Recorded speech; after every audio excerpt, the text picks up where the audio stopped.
Costa quasi 100.000 euro la nuova ambulanza consegnata ai volontari di Pedemontana Emergenza e al personale sanitario in servizio al SUEM di Pieve del Grappa. Nella sede di Crespano sono in servizio un'auto medica e due ambulanze che nel 2023 hanno svolto ben 4.000 interventi percorrendo quasi 150.000 chilometri. Purtroppo siamo lontani dagli ospedali, quindi i mezzi devono compiere mediamente un 50-60 km a missione. I mezzi sono molto sollecitati considerando anche gli oltre 4.000 chilometri per interventi sulle strade del Monte Grappa. Qui, ai margini nord-occidentali della provincia di Treviso, il problema è la distanza. Qual è l'ospedale meno lontano?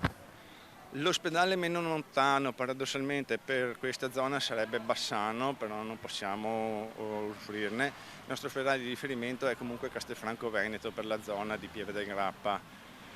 Sono circa 25 km da dove ci troviamo adesso, dalla piazza di Crespano, quindi solo andata e ritorno sono circa 50 km, un tempo medio di impiego dell'ambulanza di quasi un'ora. Le criticità del momento sono soprattutto legate all'aspetto finanziario, perché Pedemontana Emergenza ha in essere una convenzione con ULSS 2, ma è una convenzione che risale al periodo pre-Covid e ad oggi, con gli aumenti che ci sono, sicuramente dal punto di vista economico dovrà essere rivista. Al costo crescente del carburante si somma quello dell'assicurazione dei veicoli, che passerà da 22.000 a oltre 70.000 euro all'anno. I mezzi però servono anche per l'invecchiamento della popolazione. La stessa Regione conferma anche in prospettiva la carenza di medici e soprattutto infermieri, lodando pubblicamente il ruolo del volontariato definito fondamentale per garantire la sicurezza. Sicuramente è importante il mezzo, sicuramente è importante il personale e i volontari di Pedemontana Emergenza, ma altrettanto importante la dichiarazione